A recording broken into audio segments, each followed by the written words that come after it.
Le hasard ou le destin, plutôt, joue un grand rôle dans la recherche historique. Donc, historien médiéval de formation, ayant commencé l'activité dans les années 75 avec l'édition normande et de la période des Vikings et du Moyen-Âge, rapidement, la Normandie aidant, la bataille de Normandie est arrivée et je suis devenu, dans ces années-là, l'un des grands spécialistes de la bataille de Normandie avec beaucoup de titres écrits sur le sujet. Et puis, au fil du temps, le hasard a fait qu'un jour, une maison de vente aux enchères bien connue proposait les dernières archives d'Émile Maurice. Bon, j'ai eu la chance aussi de pratiquer l'allemand en première langue et d'en avoir la pratique courante, ce qui est un avantage éminent à la fois, surtout pour la connaissance de la Seconde Guerre mondiale. Et j'avais dans ma bibliothèque depuis longtemps un bouquin sur les débuts du nazisme, bouquin allemand, de 1919 à 1921, avec beaucoup de détails. Des détails qu'on ne voit jamais, qu'on ne lit jamais en France. Et puis en regardant l'index, j'ai regardé ce qui était dit sur Émile Maurice, et j'ai vu que c'était quelqu'un qui était à tous les carrefours. Il a été fondateur de la SA, tout en ayant laissé littéralement sa place, puis cofondateur de la SS avec le numéro 2, et puis il a aussi laissé sa place pour continuer d'être aux côtés de son ami Hitler. Hein, il se tutoyait, il n'y avait que 5 personnes qui pouvaient tutoyer Hitler, dont Émile Maurice, puisque dans les toutes premières années, ils étaient très intimes, ils sortaient ensemble, ils allaient au théâtre, ils mangeaient ensemble, ils discutaient.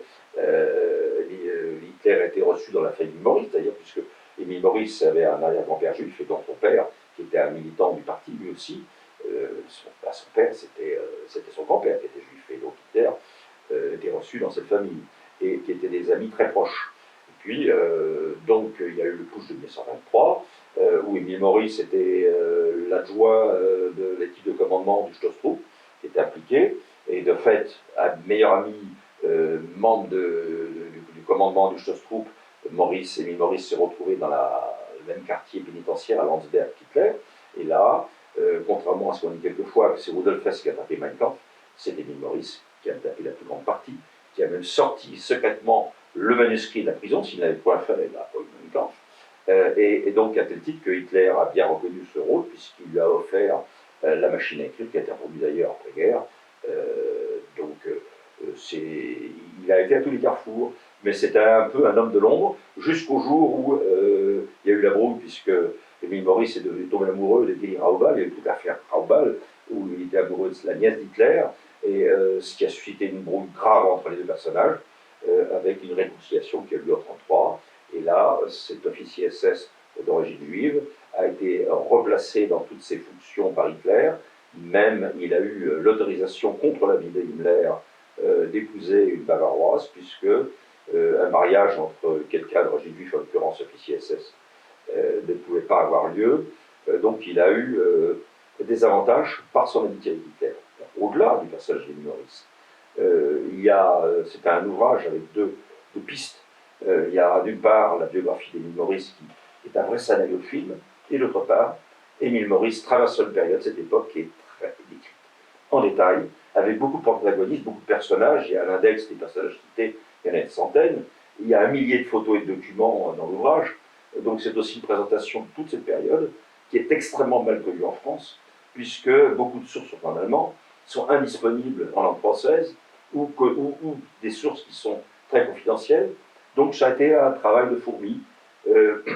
Moi j'aime bien l'amour en profondeur, c'est-à-dire que je découvre des choses, je travaille sur les documents, mais je ne suis jamais satisfait de ce que je trouve.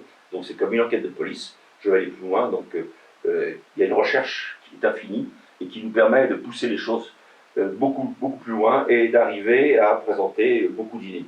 Donc dans ce livre, c'est une masse énorme d'inédits sur cette période où on voit le rôle de la France dans l'établissement du nationalisme, la révolution de 1919 en Bavière qui a eu des conséquences considérables et qu'on mesure mal, même la France qui va subventionner le parti nazi à ses débuts, ça c'est aussi une affaire absolument inconnue jusqu'à présent, et puis bien d'autres choses, le putsch de Munich, et puis tous les personnages qui ont pu graviter, certains ne seront absolument pas connus.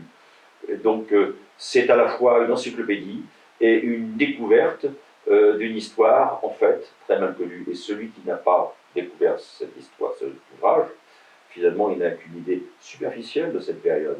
et c'est ce que les premiers lecteurs de l'ouvrage m'ont rapporté.